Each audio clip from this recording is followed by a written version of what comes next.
History has seen many kings, many warriors, many conquerors, but only one man changed the map of the ancient world before the age of 33.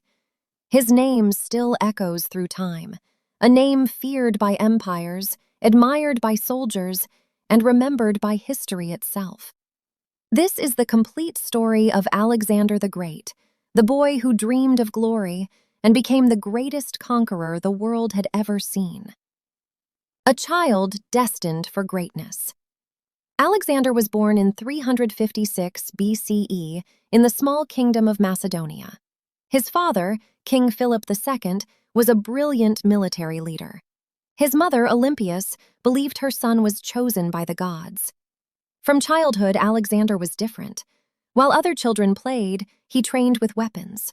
While others slept, he listened to stories of heroes like Achilles. At just 13 years old, Alexander was taught by one of history's greatest minds, Aristotle. He learned philosophy, science, politics, and warfare. But more importantly, he learned to think like a ruler. Alexander didn't want to rule Macedonia. He wanted to rule the world. A king at 20. In 336 BCE, tragedy struck. King Philip II was assassinated. Chaos threatened Macedonia. Enemies prepared to attack. Rebellions began to rise.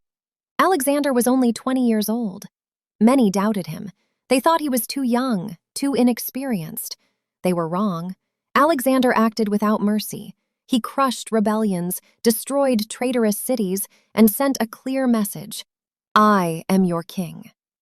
In a single year, Alexander secured his throne and then turned his eyes toward a far greater prize: the dream of world conquest. Across the sea lay the mighty Persian Empire, the largest empire the world had ever known. Its king, Darius III, ruled millions. Most men feared Persia. Alexander challenged it.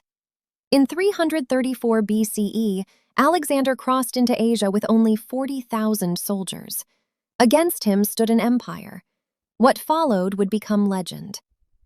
Battles that made history. Alexander won battle after battle. Battle of Granicus, his first victory against Persia. Battle of Issus, where Darius himself fled the battlefield. Siege of Tyre, a city thought impossible to conquer. Alexander didn't just defeat armies, he outsmarted, outmaneuvered, and outfought them. His soldiers worshipped him, his enemies feared him. By 331 BCE, Alexander faced Darius one final time at Gaugamela. It was the battle that ended the Persian Empire forever. Alexander was now king of Asia. Into India. But Alexander was not satisfied. He marched east, through deserts, mountains, and unknown lands. He entered India, where he faced fierce resistance from King Porus. The battle was brutal. Elephants charged, men fell, yet Alexander won. Impressed by Porus's bravery, Alexander did something rare. He made him an ally instead of a prisoner. This showed the world something unique about Alexander. He respected strength, even in his enemies. The limits of power. After years of war, Alexander's army was exhausted. They had marched over 11,000 miles. They had not seen home in nearly a decade.